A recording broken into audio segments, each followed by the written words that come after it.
Welcome to this Tutor to You Sociology topic video on work, poverty and welfare, focusing on government solutions to poverty.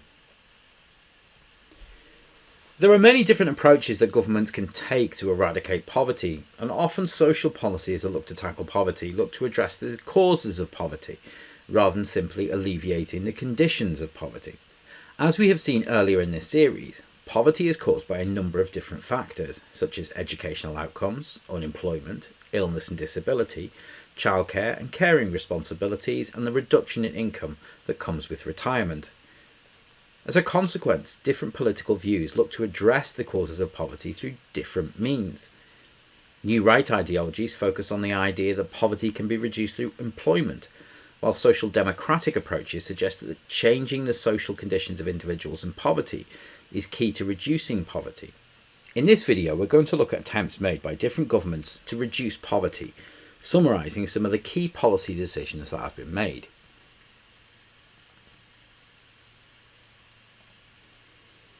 We start with the creation of the welfare state.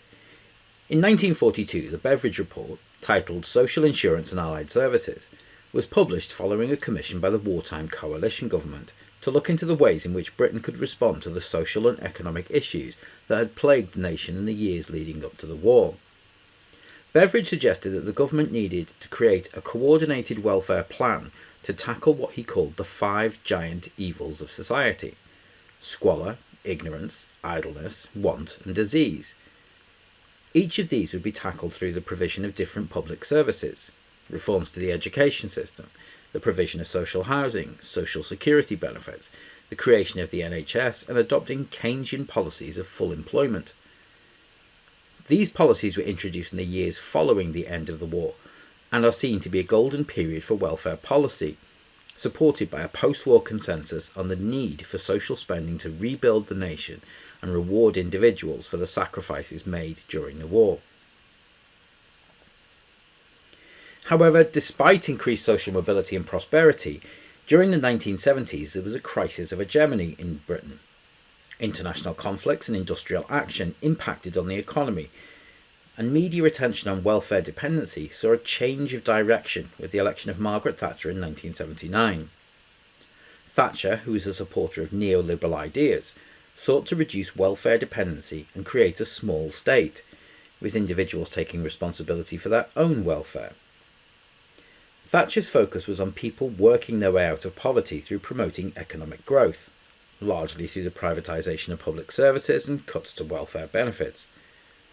Between 1979 and 1997, there were 38 changes to employment benefits, the majority of which reduced benefits available to those who needed them. Another policy that looked to tackle poverty was to allow council tenants to purchase their own homes. Whilst this benefited individuals financially, it drastically reduced the stock of social housing available. Other policies that had the aim of improving opportunities to earn included the Education Reform Act, which looked to introduce competition and innovation into education to improve outcomes for children, although in practice it was the more affluent who benefited from the marketisation of education. Following his election in 1997, Tony Blair and New Labour sought to eradicate both child and pensioner poverty through a series of policies. After an initial period of austerity to stable the ship, Blair announced a series of policies that looked to alleviate poverty. Working and child tax credits looked to tackle child poverty and provide an incentive for individuals to return to work without losing benefits. Education maintenance allowance looked to improve outcomes for children from poorer backgrounds by paying them to remain in education after the age of 16.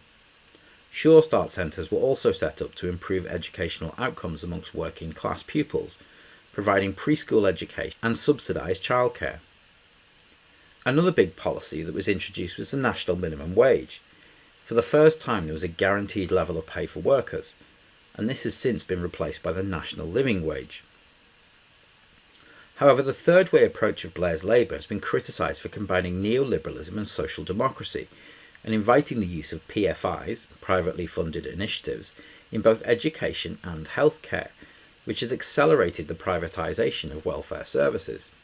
Following the general election of 2010, the coalition government introduced a series of austerity programmes that not only reduced welfare for disability, unemployment and illness, but also cut funding to most welfare provision, for example Sure Start centres, and getting rid of education maintenance allowance. The coalition also introduced the two-child benefit cap, meaning families could only claim for 2 children, capping benefits at £25,000 a year for a family, and introducing the spare room supplement, also known as the bedroom tax, which disproportionately impacted on carers and foster parents. They also replaced working and child tax credits with universal credit. Furthermore, they moved child benefit from being universal to means tested. However, they did introduce some benefits, such as universal free school meals for children under 7, and universal credit allowed individuals to be in receipt of benefits and start work. They also introduced the triple lock on pensions. However, the onus was on earning your way out of poverty, with increases to income tax allowance, married person tax allowance, and the rebranding of national minimum wage to national living wage, providing incentives to work.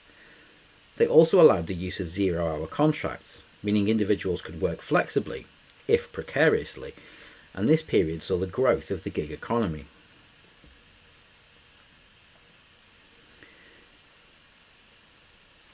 The most recent strategy to reduce poverty is the Levelling Up strategy. Seen as a response to the Brexit vote and the need for investment in newly Conservative constituencies, particularly in the north, the Levelling Up strategy was introduced by Boris Johnson's government and looks to achieve 4 key objectives. Firstly, boosting productivity, pay, jobs and living standards through creating employment opportunities. Secondly, to spread opportunities and improve public services, in part by encouraging business investment in areas of deprivation, including the setup of free ports in northern towns, a controversial policy that aims to improve employment but also provides significant tax breaks for large businesses, thus reducing taxation revenue. Thirdly, restore a sense of community, which can be seen as an expansion of David Cameron's Big Society. And finally, empower local leaders and communities to make decisions that reflect local interests.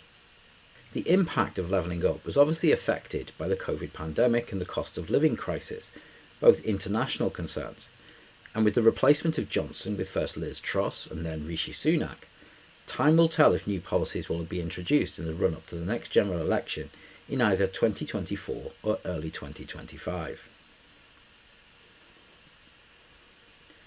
That concludes this Tutor to You Sociology topic video on government responses to poverty. Thanks for watching.